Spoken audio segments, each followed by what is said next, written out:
Hello বন্ধুরা, একটা নতুন মিনি ব্লগে তোমাদেরকে সবাইকে অনেক স্বাগত।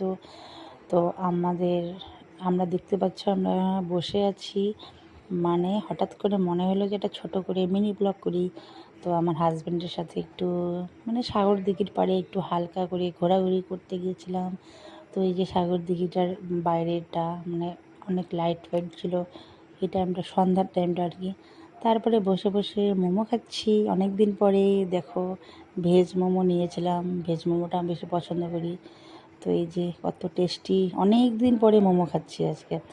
তারপরে খাওয়া দাওয়ার শেষ, পরে আমরা চিকেন পকোড়া অর্ডার করেছি। তো চিকেন পকোড়া তো এখনও আসেনি, সেই জন্য বসে বসে ওয়েট করছি কখন আসবে কারণ চিকেন পকোড়ার জন্য দেখো একটু হালকা করে ভিডিও করে নিলাম। তারপরেই তো আমাদের চিকেন পকোড়া চলে এসছে। চিকেন পকোড়া এখন খাবো, ইয়াম্মি ইয়াম্মি ইয়াম্মি, সেই টেস্টি টেস্টি। এখন আমরা চিকেন পকোড়া খাবো, তোমাদেরকে একটু দেখালাম। তারপরে খাওয়া দাওয়া শেষ, আমরা এখন আবার একটু ঘোরাঘুরি করার জন্য হাঁটাহাঁটি করছিলাম সাগর দিঘিতে। তারপরে একটু আইসক্রিম নিয়ে নিলাম, এই তো আইসক্রিম। তো আইসক্রিম খেতে খেতে একটু গল্প করছি, আড্ডা মারছি অনেক দিন পরে, সেই মজা লাগলো। তো আমার মিনি ব্লগটি তোমাদেরকে কেমন লেগেছে আমাকে অবশ্যই কমেন্ট করে জানিও। তো দেখো আমাদের দুজনের কাণ্ড। তো আজকের জন্য টাটা বাই, অন্য দিন দেখা হবে।